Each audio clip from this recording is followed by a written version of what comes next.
प्रज्ञा का मतलब होता है सही ज्ञान। ज्ञान तो गलत ज्ञान भी हो जाता है। रस्सी पड़ी है, सर्प दिखाई दिया तो गलत ज्ञान हो गया ना। ज्ञान तो है पर गलत ज्ञान है। सही ज्ञान को प्रज्ञा कहते हैं। प्रमा, प्रज्ञा नहीं, प्रमा, प्रमा कहते हैं यथार्थ ज्ञान।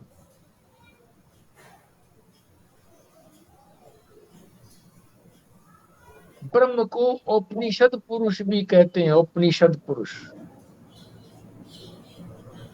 यानी वो उपनिषद के द्वारा ही जाना जा सकता है। ब्रह्म को, परमात्मा को, भगवान को उपनिषद के माध्यम से ही जाना जा सकता है। तो उपनिषद कहने से ये नहीं समझ लेना कि वेद के विरुद्ध बात है। उपनिषद में वेद की ही बातें हैं। गीता में भी वेद की ही बातें हैं। रामायण में भी इसी तरह से हैं, और इसी तरह से पुराणों में भी हैं, महाभारत में भी हैं। पर उनके संदर्भ को समझना पड़ेगा, उनके बताने की टेक्निक क्या है। जैसे पुराणों की टेक्निक है, कथा के माध्यम से वो बताते हैं कि क्या बताना चाहते हैं। और हम लोग जब कथा पुराणों की सुनते हैं तो कथा में ही उलझ जाते हैं और कथा के विषय में ही प्रश्न करने लगते हैं। पूछना ये चाहिए, अगर समझ में नहीं आया कि ये क्या मॉरल देना चाहते हैं, हमको क्या शिक्षा देना चाहते हैं, ये पूछना चाहिए। अगर समझ में नहीं आती है कि क्या शिक्षा देनी चाहिए, दी है इस कथा के अंदर। वो जो उपनिषद का लिटरल मीनिंग भी है ना, वो यही है। हाँ। उप का मतलब हम्म। समीप बैठना, और निषद का मतलब गुरु के समीप बैठकर ब्रह्म विद्या का ज्ञान प्राप्त करना। उपनिषद का हाँ, यही मतलब है। बिल्कुल ठीक बात।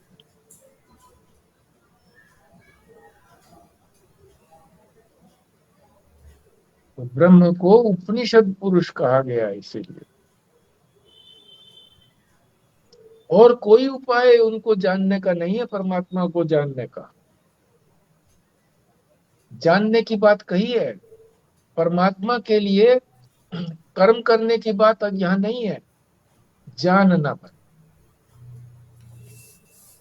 परमात्मा के लिए कर्म करना वो तो धर्म के बारे में आ जाएगा, मगर वो भी जो है किसी अन्य माध्यम से नहीं बताया जा सकता कि परमात्मा के लिए कर्म कैसे करना है। क्योंकि संसार के अंदर तो जो भी कर्म बताए जाते हैं वो अपने लिए बताए जाते हैं, कि जिससे हमको अपने में अपने लिए सुख हो। दूसरा भी कोई बताता है तो भी यही बताता है कि तुम्हारे को इससे सुख मिलेगा। और कैसा सुख मिलेगा ये नहीं बताते ही, और बता भी देते हैं तो भी अगला कहता है सुख तो मिलेगा, चाहे थोड़ी देर के लिए मिले, सुख तो मिलेगा। तो कर्म जो है वो फल देता है, और ज्ञान जो है वो तो फल रूप है। उसको तो जान लिया बस, वही फल है।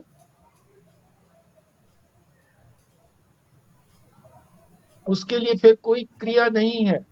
जानना भर को ही आप अगर क्रिया कहें तो कह सकते हैं, पर जानने में क्रिया नहीं है। जैसे हमारी आंख से हम कोई चीज जानते हैं, ये हमारी पांच ज्ञानेंद्रियां जानने के लिए ही तो हैं। सामने कोई वस्तु पड़ी है, आंख खोली, हमको पता लग गया बस। उसके लिए कोई अन्य क्रिया तो नहीं करनी पड़ी। आंख खोलने को ही अगर आप क्रिया कहें तो बात अलग है, ये तो कोई क्रिया की बात नहीं है। आंख तो हमारा स्वतः भी हम खोलते बंद करते रहते हैं। इसी तरह से कान की भी बात है, कुछ करना नहीं है हमको कान के लिए भी, बस आवाज सुननी है। हमारे पास कान है तो सुन ही जाएगी। आवाज कैसी भी हो सुन जाएगी।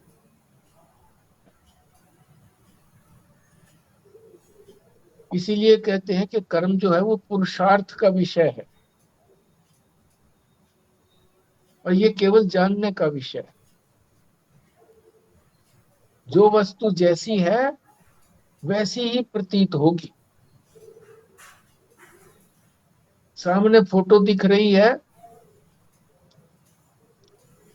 फोटो है तो फोटो ही दिखेगी, मगर कर्म के अंदर, जिसको हम भक्ति कहते हैं, उसके अंदर सामने जो पत्थर का पिंड रखा हुआ है तो वो पत्थर का पिंड, पर हम उसको क्या मानते हैं? भगवान शंकर।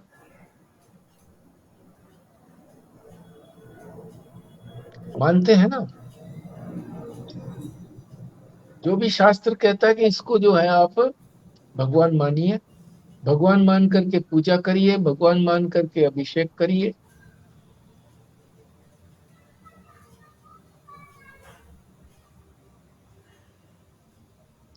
पर ज्ञान में इस तरह से नहीं है, मान्यता नहीं है।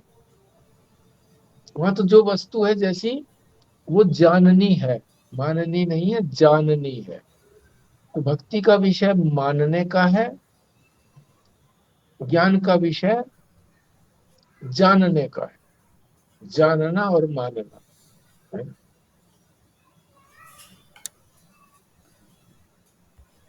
तो धर्म और मोक्ष। मेरा मेरा एक प्रश्न है यहाँ पर।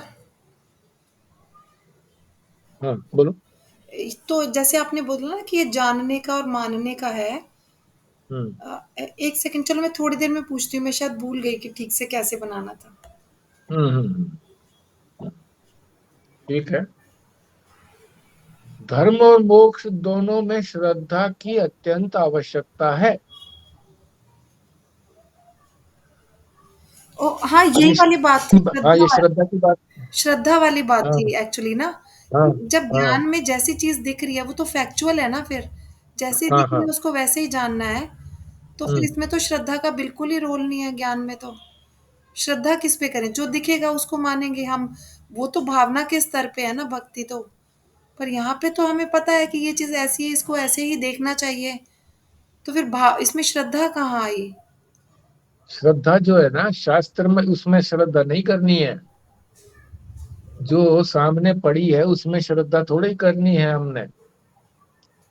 ये तो शास्त्र में श्रद्धा की बात कही है, कि शास्त्र जो बात कह रहा है वो बिल्कुल ठीक है, श्रद्धा।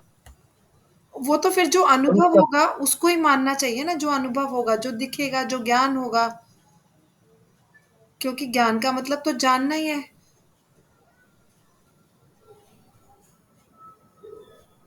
अगर वो नहीं दिख रहा तो फिर श्रद्धा कैसे होगी? क्योंकि जाना तो है ही नहीं।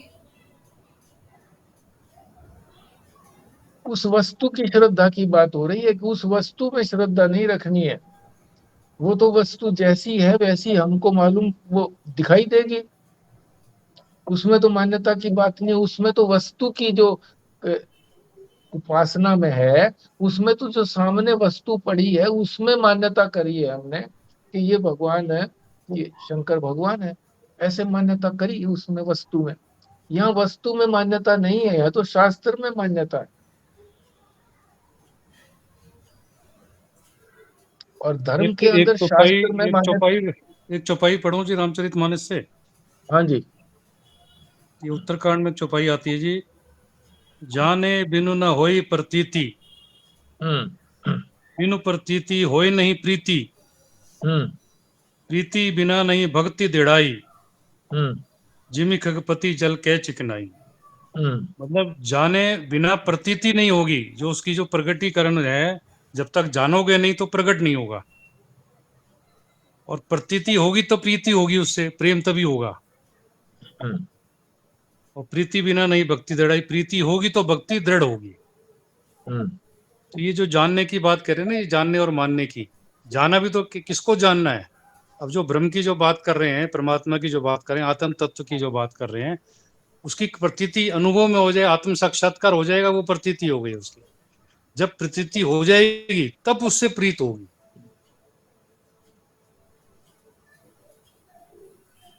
देखो ये पूरी जो चौपाई है ये भक्ति के लिए है।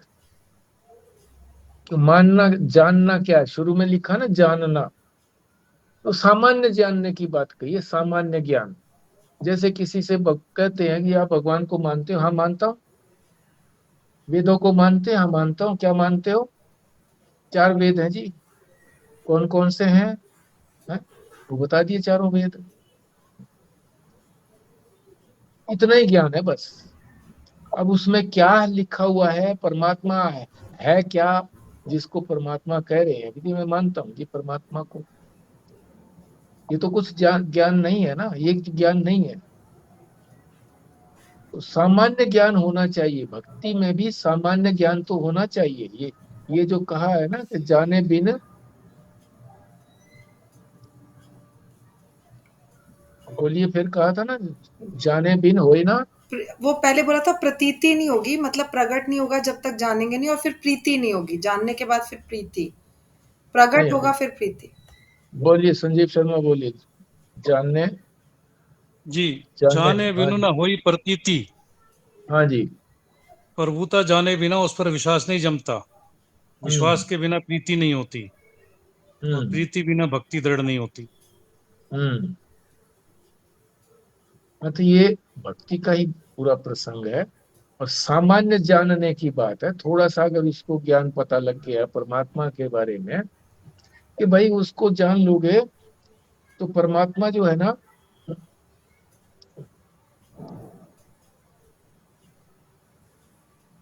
फिर दुख नहीं रहेगा। इतनी सी बात अगर जान ली उनके बारे में तो फिर प्रीति होती है। प्रीति इतनी नहीं होती, दृढ़ प्रीति थी। बाद में जब वो प्रीति, जब उसको अत्यंत प्रेम हो जाता है तो फिर वो दृढ़ हो जाती है, उसको भक्ति बोलते हैं। तो ये भक्ति का ही प्रसंग है सारा। तो यहाँ जानने की बात वो नहीं है जो वेदांत कह रहा है कि जानना किसको है, जानना तो परमात्मा को है। तो परमात्मा के बारे में सामान्य तो बात बता देते हैं कि परमात्मा जो है तुम्हारे अंदर है तो सर्वत्र। अब सर्वत्र दिखता नहीं है, हमारे अंदर है, ये भी हमको पता नहीं लगता, दिखता भी नहीं है, पता भी नहीं लगता कि परमात्मा है हमारे अंदर। हम तो पर अपने अंदर राग द्वेष आदि सब कुछ समझते हैं अंतःकरण के अंदर। शास्त्र बताता है कि ये बुद्धि के अंदर है, और बुद्धि में भी हम गलत धारणाएं हमारे अंदर निश्चय हो गई है, इस तरह से जानते हैं हम यहाँ पर। बस सर्वत्र है वो भी नहीं जानते हैं। ये तो सामान्य ज्ञान है, सामान्य ज्ञान।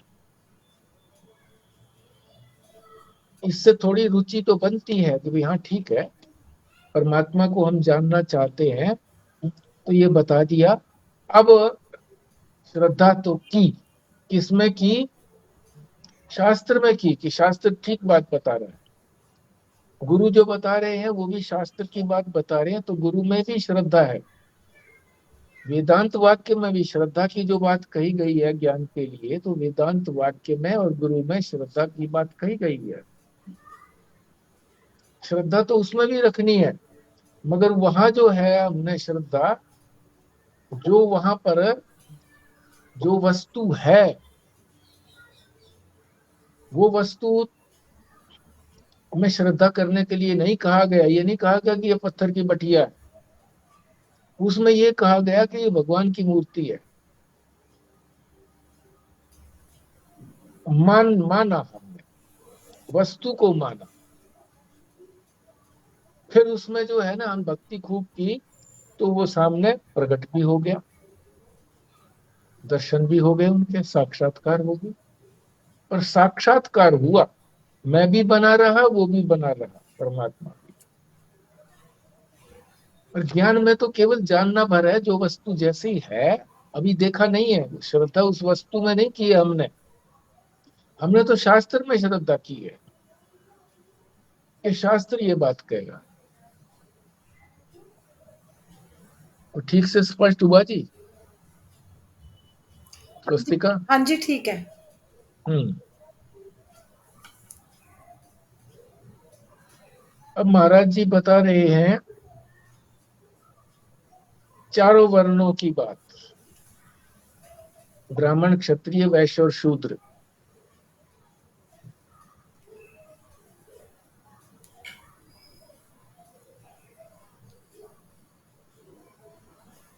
तो बताया कि धर्म और मोक्ष के अंदर दोनों में श्रद्धा की तो अत्यंत आवश्यकता है, और ये आवश्यकता जो है वो ब्राह्मण में तो पूर्ण रूप से है। श्रद्धा ब्राह्मण में पूर्ण रूप से क्यों है? क्योंकि वो सत्व प्रधान है, सत्व गुणी है। पूर्व जन्मों में सत्व गुणी कार्य किए हैं, वैसे ही संस्कार बने हैं, वैसा ही फिर स्वभाव बना है? उसी के अनुसार उसका स्वभाव जो बना है वो सत्व गुणी बना है, सत्व प्रधान है, सात्विक है। क्षत्रिय के अंदर भी वो मौजूद है क्या? सत्व गुण थोड़ा, सत्व गुण उसमें भी है, क्षत्रिय में भी, पर थोड़ा गौण रूप से है। और प्रधान क्या है उसमें? रजोगुण। उसी के अनुसार कर्म बताए गए हैं दोनों के। ब्राह्मण के कर्म बताए हैं, पता ही है आपको, 3 कर्म जो बताए हैं: वेद का अध्ययन, यज्ञ करना, दान देना। और यदि उसकी आय का साधन नहीं है, शरीर को रखने के लिए जो आवश्यक है आय साधन, वो नहीं है, तो 3 और बता दिए वृत्ति साधन, कि वेद का अध्ययन कराओ भी अपने शिष्यों को, और इसी तरह से यज्ञ भी कराओ यजमान को, और इसी तरह से दान लो भी। यजमान दान देता है तो दान लो भी, क्या? ताकि वृत्ति रूपी कार्य चले।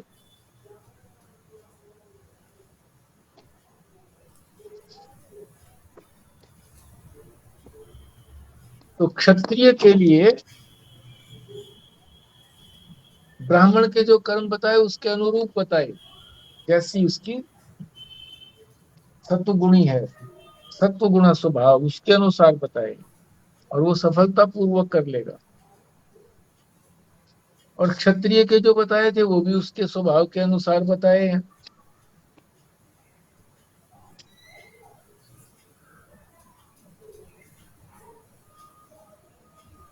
परंतु क्षत्रिय में भी जब इस प्रकार के देखे जाते हैं सत्व गुण, जो पहले प्रश्न भी आया था एक बार स्वस्तिका ने किया था, तो उसका भी समाधान दे रहे हैं। क्या दे रहे हैं? कि जब जब किसी में सत्व गुण आएगा, कि सत्व गुण की मात्रा तो है ना थोड़ी बहुत उसके अंदर भी, क्षत्रिय के अंदर, जब जब उसके अंदर सत्व गुण आएगा, ऐसा तो नहीं है कि हर समय रजोगुणी बना रहेगा वो। शास्त्र ने भी कहा है कि कोई भी संसार में कोई भी प्राणी, कोई भी वस्तु 3 गुणों से अतिरिक्त नहीं है। 3 गुण तो है ही है उसके अंदर, मात्रा का अंतर है कि किस में मात्रा अधिक है, किस में कम है उसकी अपेक्षा से, फिर तीसरे में किस और कम है, चौथे में है ही नहीं, ऐसा ही है। तो जब जब किसी क्षत्रिय के अंदर सत्व गुण आएगा, क्योंकि सत्व गुण का अंश भी है उसके अंदर बताया, तब तब ब्राह्मण के जो कर्म कहे हैं वे सारे उसमें आने लगेंगे, फिर उसमें वो भी करने लगेगा। इसीलिए तो क्षत्रिय को बताया गया है कि आप भी यज्ञोपवीत धारण करके और एक माला जो है वो गायत्री मंत्र की जपनी चाहिए।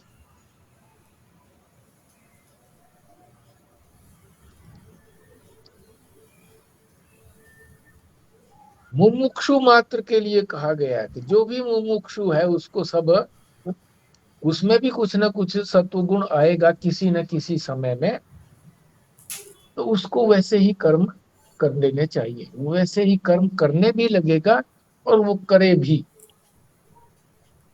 क्षत्रिय का प्रधान कर्म जो है संरक्षण करना, रक्षा करना किसी को। सामने कोई ऐसा कार्य हो गया, दक्ष भी तो बताया था ना, वो दक्ष भी होता है, प्रवीण भी होता है। सामने कोई ऐसा कार्य उपस्थित हो गया कि जिसका तुरंत निर्णय करना पड़े, जैसे दुश्मन जो है कौन सा यंत्र से मार रहा है मेरे को, कौन से अस्त्र से मेरे को बींध रहा है, तो तुरंत उस अस्त्र को मारे। शस्त्र है उसके हाथ में, तो शस्त्र का प्रयोग कर रहा है तो शस्त्र से काम करे, फिर तीर कमान काम नहीं करेगा, भाला काम नहीं करेगा। उसके पास यदि तलवार है तो तलवार ही उठानी पड़ेगी। तो अस्त्र और शस्त्र को भी आप समझ लो। अस्त्र कहते हैं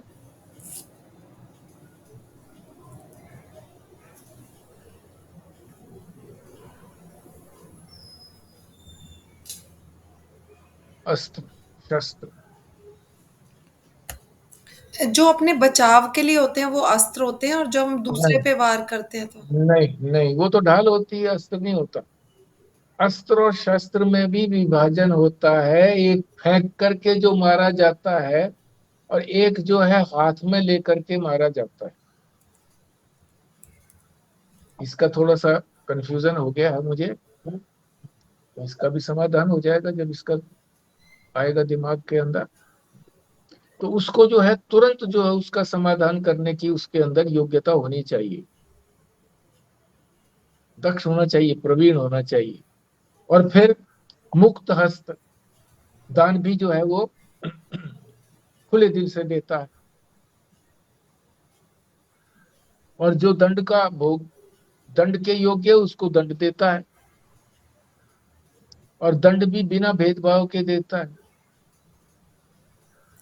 ये ना अस्त्र के बारे में तो लिखा है कि जैसे जैसे हमने तीर छोड़ा या फिर हाँ, जैसे बम गोले छोड़ दिए, वो अस्त्र हैं जो कि हमने किसी और के ऊपर फेंक दिया अटैक करने के लिए। और शस्त्र वो जो हम खुद ही धारण करते हैं, जैसे मतलब कि तलवार हो गई, गदा हो गई। गदा हो गई, ऐसी चीजें।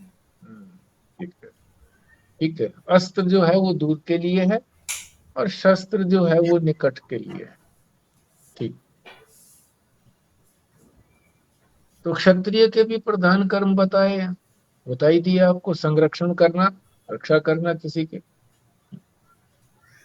तुरंत समाधान कर देना, और इसी तरह से दान देना खुले दिल से, और दंड भी देना, पारितोषिक भी देना, ऐसे भी।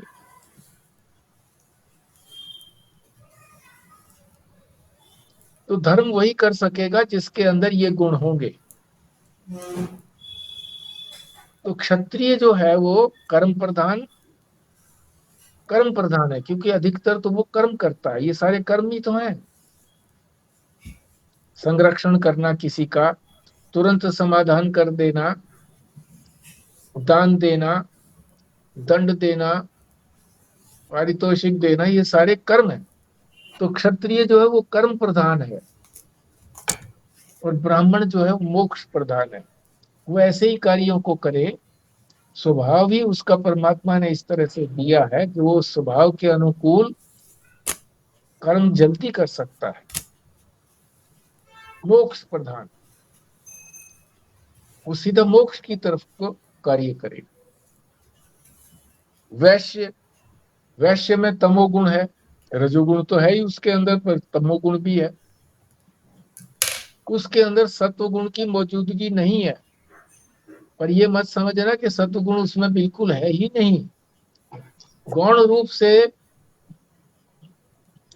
नहीं है उसके अंदर जो कहा गया है, पर त्रिगुणात्मक तो है ना, सारा संसार त्रिगुणात्मक है। तो इन दोनों चीजों को विरोधी नहीं मानना चाहिए कि कुछ भी अंश उसके अंदर नहीं होगा, मगर नेग्लिजिबल होगा। मान लीजिए दूध के अंदर, एक गिलास दूध के अंदर 4 दाने अगर डाल दिए चीनी के, घोल दिए, और जो पीने लगा तो दूध को कहता पीने वाला, जी आपने चीनी नहीं डाली इसमें, जी डाली है जी। कितनी डाली है? 4, 4 दाने डाली है, तो नेग्लिजिबल, उसका प्रभाव नहीं पड़ता। तो सत्व गुण की मौजूदगी नहीं है, ये बात इसलिए कही गई है कि नेग्लिजिबल। श्रद्धा की भी पूर्णता नहीं है उसके अंदर, क्योंकि श्रद्धा भी जब सत्व गुणी व्यक्ति होता है उसी के अंदर श्रद्धा ज्यादा होती है, पूर्णता नहीं होती। होती तो है पर पूर्णता नहीं होती। ये हमेशा वर्तमान दृष्टि से पदार्थों की तरफ ही जाता है वैश्य, कि मुझे अब जो है ना वर्तमान में किससे सुख मिल सकता है, कौन सी चीज मैं अब संग्रह कर सकता हूं, अर्थ प्रधान है वो, कि किससे मुझे फायदा होगा, धन मुझे किससे मिलेगा अधिक, उसी काम की तरफ बढ़ता है। अगर गलती से दूसरे काम की तरफ बढ़ गया और तुरंत उसको अर्थ नहीं मिलने का उम्मीद हुई, छोड़ देगा, दूसरे कर्म में लगेगा। शूद्र में रजोगुण भी गौण होने से उसमें रजोगुण भी नहीं है, तमोगुण ही तमोगुण है, तमोगुण की पूर्णता है, इसलिए वो केवल भोग करता है, कर्म नहीं करता। बिना कर्म किए भोग मिल जाए बस उसको। रजोगुण भी गौण होने से और तमोगुण की पूर्णता होने से उसमें केवल काम भोग है, इसलिए भगवान दोनों को अर्थ प्रधान और काम प्रधान रूप से बताते हैं। दोनों को, कौन से दोनों को? वैश्य को और शूद्र को। वैश्य को अर्थ प्रधान और शूद्र को काम प्रधान, इस तरह से बताते हैं। तो ये भगवान महाराज जी ने एक प्रकार से चारों जातियों का विश्लेषण कर दिया है। भूमि का स्वरूप अभी 44वां श्लोक जो आगे आना है वैश्य के लिए, वो अभी नहीं किया गया है, मगर एक भूमिका बना दी तो भूमिका बनाने से फिर वो आगे ठीक से समझ में भी आ जाता है, और पीछे का जो है उसकी तुलना में समझ में आ जाता है। जो ब्राह्मण का कर चुके हैं और क्षत्रिय का कर चुके हैं, उसकी तुलना से समझ में आ जाता है। तो भूमिका ऐसे ही है जैसे कोई दौड़ लगाता है ना, या छलांग लगाता है, तो पानी में गिरने से पहले कुछ ऊंचा स्थल होता है, जब उसके ऊपर पैर जाता है तो उसकी छलांग जो है वो ऊपर उठती है, ज्यादा उठती है, ज्यादा ऊंची छलांग लगा लेता है। तो गांव में तो उसको कुछ कहते थे, हमें याद नहीं है, अब तो याद नहीं है, उस वक्त उसको कहते थे। तो जहां भी छलांग लगानी होती तो इस तरह से थोड़ा सा अंतिम जहां पैर पड़ता था वो थोड़ा सा ऊंचा स्थल होता था, तो उससे छलांग उसको अधिक दूर या अधिक ऊंची लगती थी। तो आज इतना ही चलेगा, कल करेंगे वैश्य के जो कर्म है। आप इसमें कुछ शेयर करना चाहे तो करिए,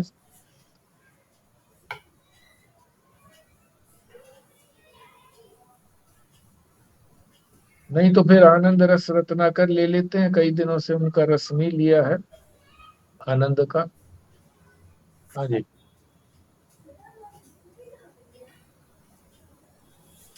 कौन ये समर्थ है वैश्य लोग बोलिए? दान तो बहुत करते हैं जी, है? दान ही वैश्य करते, वैश्य लोग ही दान करते हैं आजकल ये। अच्छा, हाँ। हाँ, तो सतोगुण की वजह से ही करते हैं ना ये। हाँ, सतोगुण की वजह से ही करते हैं, मगर उसमें भी उनकी कामना रहती है।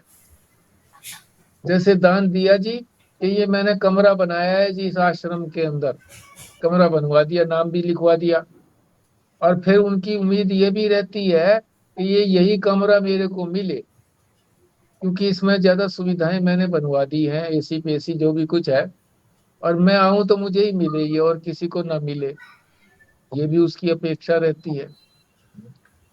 सीढ़ियां बनवा दी किसी ने तो सीढ़ियों पे नाम लिखवा दिया, कमरे पे तो लिखवा ही दिया है, पत्थर लगवा दिया, तो साथ में कामना भी उसकी रहती है।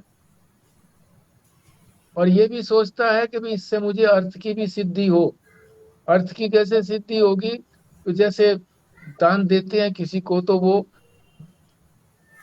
जो इनकम टैक्स में जो छूट होती है, तो वो भी कहते हैं जी रसीद दे दो, तो कुछ तो मुझको इससे उपलक्ष्य में मिल जाए। ये बात अलग है कि अब जो भी दान देता है वो आश्रम वाले अपने हिसाब किताब को ठीक रखने के लिए सबको ही रसीद देते हैं। कोई उसको प्रोड्यूस करता है, कोई नहीं भी प्रोड्यूस करता इनकम टैक्स में। तो जो सत्वगुणी है वो क्या करेगा, उसको किस लिए देगा? वो तो सारा दे दिया, अब उसमें से रिटर्न किस लिए लेना है? 10% या जो भी कुछ परसेंट मिलता है, क्यों रिटर्न लें हम इसका? सत्वगुणी, जिसमें सत्वगुणी अधिक है, नहीं है तो फिर वो भी दे देता है। विशेष कारण तो जी प्रतिष्ठा का रहता है, तभी नाम लिखवाया जाता है। आजकल पंखे की एक एक पंखड़ी के ऊपर भी नाम लिखवाते हैं कि लोग बाग जाने कि हाँ उसने हाँ बनवाया, उसने उसके नाम पर बनवाया, तो हाँ, प्रतिष्ठा मिल जाती है। तो साथ साथ पुण्य उसका, जो उसकी कामना थी वो साथ साथ मिल जाता है, तो पुण्य खत्म हो गया उसका। बिल्कुल ठीक है, बिल्कुल ठीक है।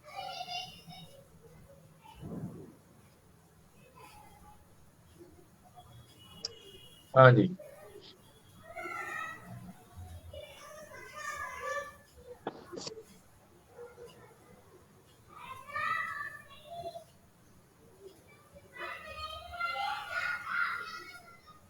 तो समय तो लगभग अब समाप्ति हो गया जी, है ना? 2 ही मिनट बचे हैं। एक और है क्वेश्चन है कि श्रद्धा हाँ और विवेक क्या साथ साथ चल सकते हैं?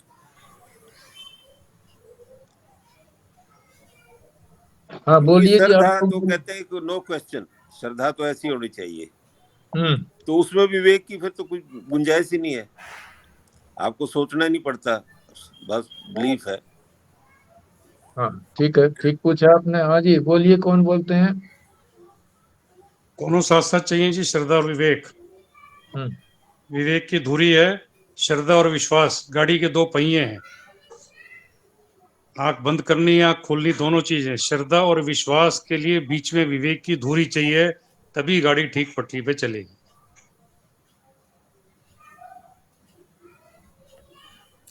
मुझे लगता है कि पहले तो विवेक होना चाहिए। अगर हमने विवेक से बाइफरकेशन कर लिया, या आत्मा अनात्मा है, या ये ऐसे है वैसे है, ये सही है ये गलत है, फिर उसके बाद हमारी जो श्रद्धा होगी वो दृढ़ श्रद्धा श्रद्धा बन जाएगी, और फिर विश्वास भी जमा रहेगा हमारा उसके ऊपर।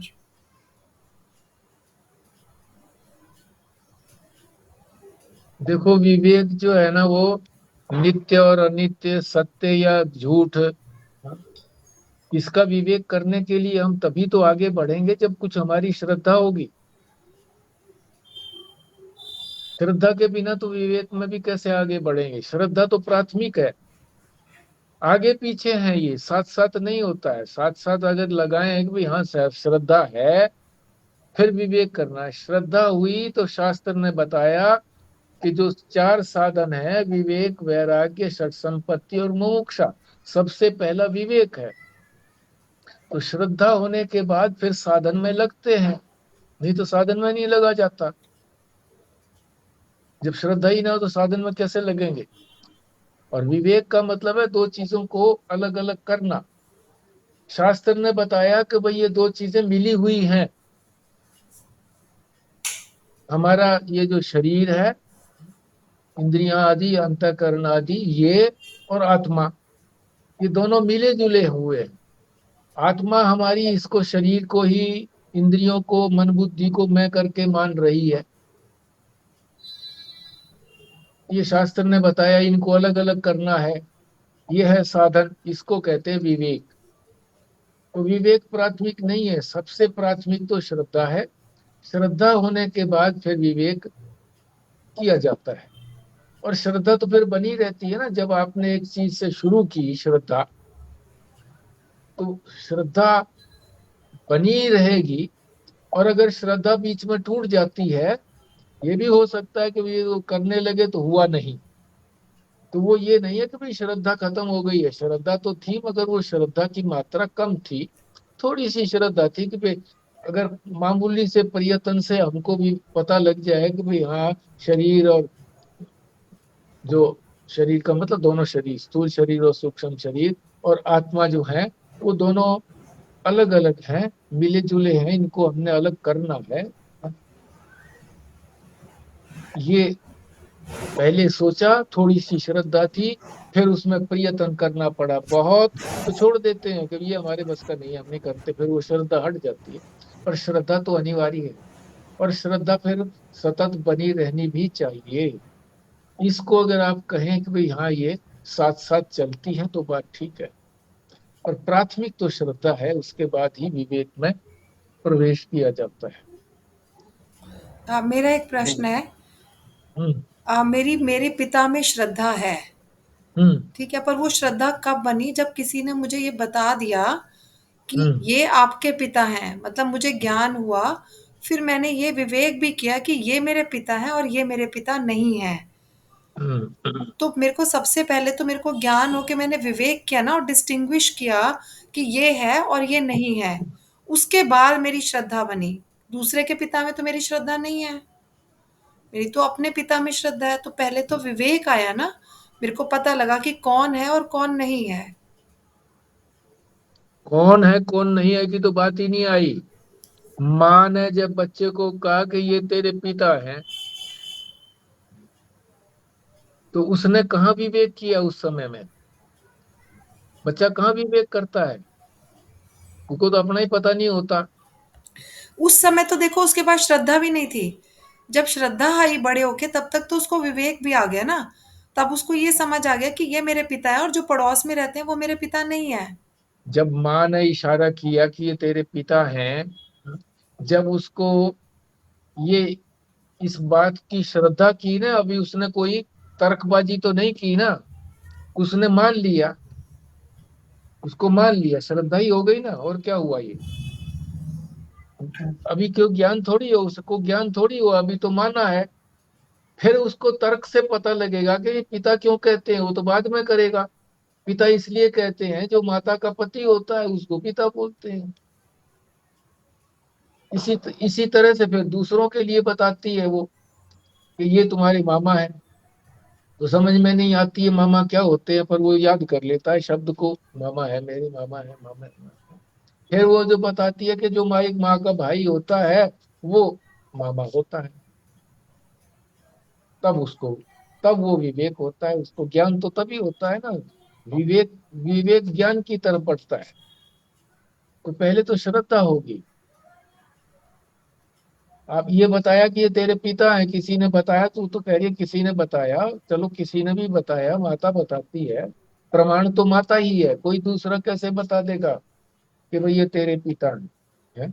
वो फिर माँ से पूछेगा, माँ वो पिता वो कह रहे हैं, तो वो कहेगी हाँ बिल्कुल, बिल्कुल ठीक कह रहे हैं वो, है? किस लिए ठीक कह रहे हैं कि उनको मैं कह रही हूँ इसलिए ठीक है, वो मेरी बात का कह रहे हैं। मैं भी अगर मेरे से पूछता तो मैं भी यही कहती, इसलिए वो ठीक है, नहीं तो वो भी ठीक नहीं है। माता को पता है ना कि ये पुत्र जो है ये इस पिता का है, दूसरे पिता का किसी का है, दूसरा कोई है, ये तो वो प्रमाण है, और कोई प्रमाण नहीं है।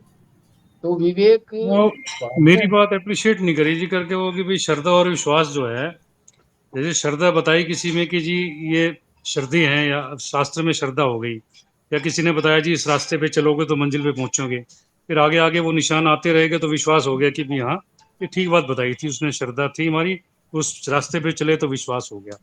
बट वो श्रद्धा तामसी राजसी इधर हो सकती है, इसलिए विवेक की धरी जरूरी है। जो गाड़ी के दो ट्रैक बने हैं, श्रद्धा और विश्वास के ट्रैक पे चलने के लिए, उन दोनों को टिकाने के लिए विवेक की धुरी जरूरी रहती है। बिना विवेक की धुरी के श्रद्धा और विश्वास अलग अलग ट्रैक पे जा सकते हैं, गाड़ी बिखर सकती है। देखो, विश्वास को ठीक से समझ लें। विश्वास तो किसी पर भी हो सकता है। हम नाई पर भी विश्वास करते हैं कि उसके हाथ में उस्तरा है, मेरा गला नहीं काटेगा। मगर श्रद्धा जो है वो तो सम्माननीय, हमारा जिसमें सम्मान है, हमारा हमारे से उच्च है, उनमें ही श्रद्धा होती है।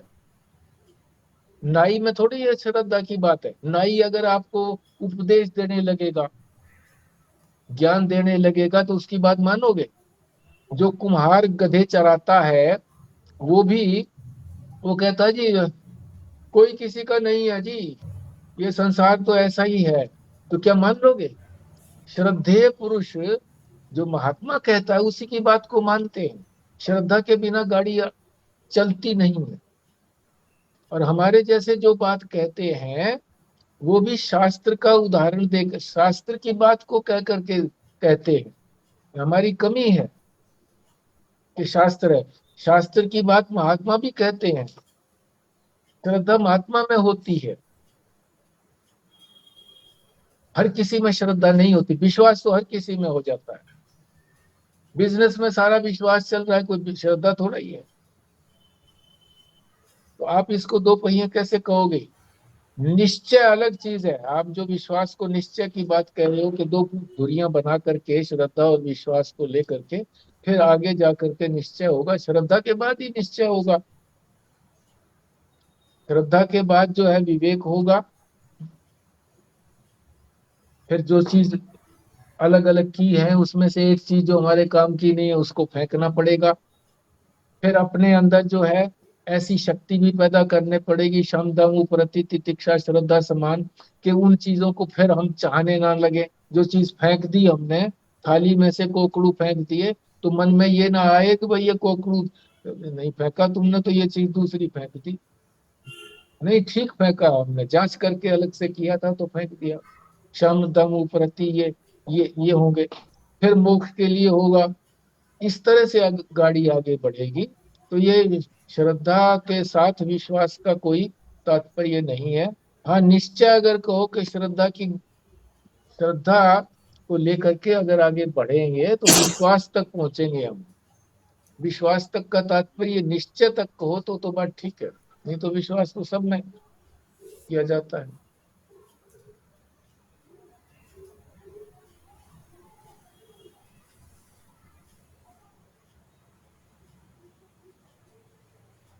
हाँ जी, चलो इसको फिर कभी और डिस्कस करेंगे। चलो ठीक है, ठीक है। पूर्ण आहुति के लिए बिमला जी करिए पूर्ण आहुति।